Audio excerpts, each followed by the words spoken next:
कि हम आज की 21वीं सदी में भी जहां पर सुप्रीम कोर्ट द्वारा आरक्षण की समीक्षा की बात की जा रही है, आज भी भारत के अंदरूनी गांवों में लोग जातिवादिता को इस तरह से फॉलो कर रहे हैं। वहां पे नमस्कार, आप देख रहे हैं सिटी पोस्ट लाइव और मैं हूं आपके साथ हर्षिता प्रताप सिंह। मुजफ्फरपुर में हुए अबोध बालिका के साथ बलात्कार के मुद्दे को लेकर सियासी गलियारों में बयानबाजी का सिलसिला तेज है। जहां विपक्ष लगातार नीतीश सरकार को घेर रही है, तो वहीं लोक जनशक्ति रामविलास के बड़े नेता और जमुई सांसद अरुण भारती ने इस मुद्दे पर नीतीश सरकार को आईना दिखाने का काम किया है। जी हां, आपको बता दें, एक प्रेस वार्ता के दौरान अरुण भारती ने ये मुद्दा जोर शोर से उठाया है और नीतीश कुमार को लेकर उनकी सरकार को ये साफ कह दिया है कि जल्द से जल्द इस पूरे मामले में कार्यवाही कराई जानी चाहिए। उन्होंने नीतीश सरकार को आईना दिखाते हुए ये कहा है कि अब भी जो दलित महादलित समाज से लोग आते हैं, जो महिलाएं आती हैं, उन्हें इस तरीके की प्रताड़ना का सामना लगातार करना पड़ता है। एक छोटी बालिका के साथ इस तरीके की घटना, ये एक बहुत बड़ा प्रमाण है कि जात पात को लेकर अब भी बिहार में दलित महादलित लोगों को कई तरीके की परेशानियों का सामना करना पड़ता है। आरक्षण में जो क्रीमी लेयर की बात लोग करते हैं, उस मुद्दे को भी अरुण भारती उठाते नजर आए। साथ ही साथ जमुई सांसद ने साफ तौर पे ये कहा इस प्रेस वार्ता के दौरान, हम सरकार के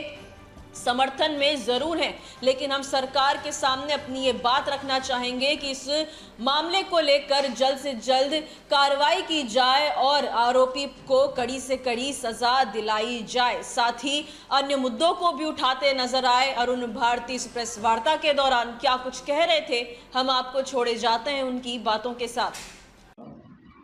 कि हम आज की 21वीं सदी में भी जहां पर सुप्रीम कोर्ट द्वारा आरक्षण की समीक्षा की बात की जा रही है, आज भी भारत के अंदरूनी गांवों में लोग जातिवादिता को इस तरह से फॉलो कर रहे हैं। वहां पे एक दलित जाति के रूढ़िवादिता को लेकर के, भेदभाव और शोषण को लेकर के आज भी लोग इस तरह से दबाव बना रहे हैं। ऐसा अपराध, जघन्य अपराध, बलात्कार जैसे अपराध करने के बाद भी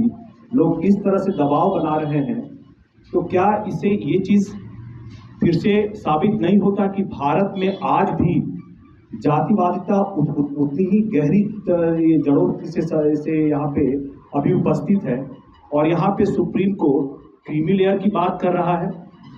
आप ये बताइए कि जिस संविधान के द्वारा प्रदान किए गए आरक्षण में लोग क्रीमी लेयर की बात कर रहे हैं, क्या आज भी भारत के गांवों में जातिवादी रूढ़ता को लेकर के इस तरह के अपराध किए जाते हैं, उन दलितों को शोषित करने के लिए, उनको प्रताड़ित करने के लिए, और बाद में ये भी धमकी दी जाती है, तो क्या ये सवालिया पक्ष नहीं उठता है अभी कि क्या जातिवाद खत्म हो गया है, क्या भेदभाव खत्म हो गया है, क्या आज भी हम उसी रूढ़िवादिता में नहीं जी रहे हैं, क्या आज भी दलितों को शोषित, वंचित और उपेक्षित नहीं होना पड़ रहा है? ये सवाल पूछे जाने की जरूरत है और इसीलिए हम सरकार के समर्थन में हैं, लेकिन हम अभी भी सरकार से मांग करेंगे, हम डायरेक्टली सरकार में इन्वॉल्व नहीं है, इसलिए हम सरकार से मांग करेंगे कि जो भी आरोपित पक्ष है उनके ऊपर त्वरित जांच हो, न्यायिक प्रक्रिया के हिसाब से जांच हो और इसमें तेजी ला करके जितनी जल्दी हो सके उनको कड़ी से कड़ी सजा दी जाए, एक उदाहरण बनाया जाए, ताकि जहानाबाद में 2 साल की बच्ची के साथ जिस तरह से दुष्कर्म हुआ और एक अधेड़ा आदमी 35 साल के व्यक्ति के द्वारा, क्या उस वक्त उसकी मानसिक सुचिता कहाँ चली गई थी? इतनी मानसिक समझ नहीं थी कि 2 साल की बालिका के साथ इस तरह का अपराध, जघन्य अपराध किया जा रहा है और बाद में परिवार को ही प्रताड़ित किया जा रहा है, उनके ऊपर दबाव बना जा रहा है, उनको धमकियां दी जा रही हैं। इसी तरह से मुजफ्फरपुर में भी किशोरावस्था की बालिका के साथ वहां भी इस तरह का अपराध किया गया। प्रशासन ने दोनों जगह हम लोगों से बात की, उन्होंने आरंभिक इतने दबाव के बाद भी उन्होंने अच्छा काम किया है, लेकिन मेरी मांग रहेगी कि न्यायिक प्रक्रिया में अविलंब, कोई देरी किए बगैर सरकार त्वरित तौर पर सही जांच करके दोषियों को तुरंत कड़ी से कड़ी सजा दी जाए और समाज में उदाहरण बने कि आगे अगर ऐसे प्रयास किए जाएंगे तो ये आरोपियों के लिए सही नहीं होगा। ये जो लोग इसमें दोषी पाए जाएंगे उनके लिए सही नहीं होगा और ऐसे कड़े कानून बने कि बालिका और जो किशोरावस्था की जो बालिकाएं हैं उनके साथ कुछ ऐसा होगा तो सरकार उसको कतई सहन नहीं करेगी। और इस मामले में हम लोगों की सरकार से उम्मीद रहेगी कि सरकार त्वरित कार्रवाई करे और दोषियों को कड़ी से कड़ी सजा दी जाए। कानून तो बने। दलित बालिका के साथ और एक जो घटना हुई है मुजफ्फरपुर के पारू में दलित किशोरी के साथ, ऐसे में चिराग पासवान जी खुद भी जाना चाहते थे लेकिन भारत सरकार में उनकी व्यस्तता के कारण कैबिनेट कमेटी की मीटिंग थी, इसके कारण उन्होंने दोनों जगह पर 5 संसदीय जांच दल बना करके उन्होंने मौके पर जा कर के पीड़ित परिवार से मिल करके उनसे प्रथम दृष्टया जानकारी लेना चाहते थे और इसके बाद हमारी तरफ से, हमारी पार्टी की तरफ से उनको ये संभावना देना चाहते थे कि ऐसी कोई भी घटना होगी तो हमारी पार्टी के नेतागण हमेशा उस पीड़ित परिवार के साथ खड़े हैं, उनके साथ न्याय के लिए खड़े हैं। हम लोग जब जहानाबाद में गए और मुजफ्फरपुर में भी जब हमारा जांच दल गया, वहां जाकर के हम लोग परिवारजनों से मिले, हम लोग उनका पक्ष जाना। दोनों परिवार भयभीत दिखे, डरे दिखे, क्योंकि आरोपी पक्ष की तरफ से उनको अभी भी धमकियां दी जा रही थी। और ऐसे में हम लोगों ने जो जांच में पाया आपको बहुत ही ब्रीफ में बता देते हैं। इस जांच की रिपोर्ट हम लोगों ने चिराग पासवान जी को सुपुर्द कर दी है और इसको लेकर के वो माननीय मुख्यमंत्री श्री नीतीश कुमार जी से भी मिलेंगे और मिल करके हर संभव मदद जो पीड़ित परिवार को दी जा सकती है, हर संभव मदद जो उनकी सुरक्षा के लिए की जा सकती है, उसको करने के लिए वो मुख्यमंत्री जी से मिलेंगे और अपनी तरफ से ये पूरा ज्ञापन सौंपेंगे। हम लोग का जो ऑब्जर्वेशन है इस जांच दल का, वो ये पाया गया है कि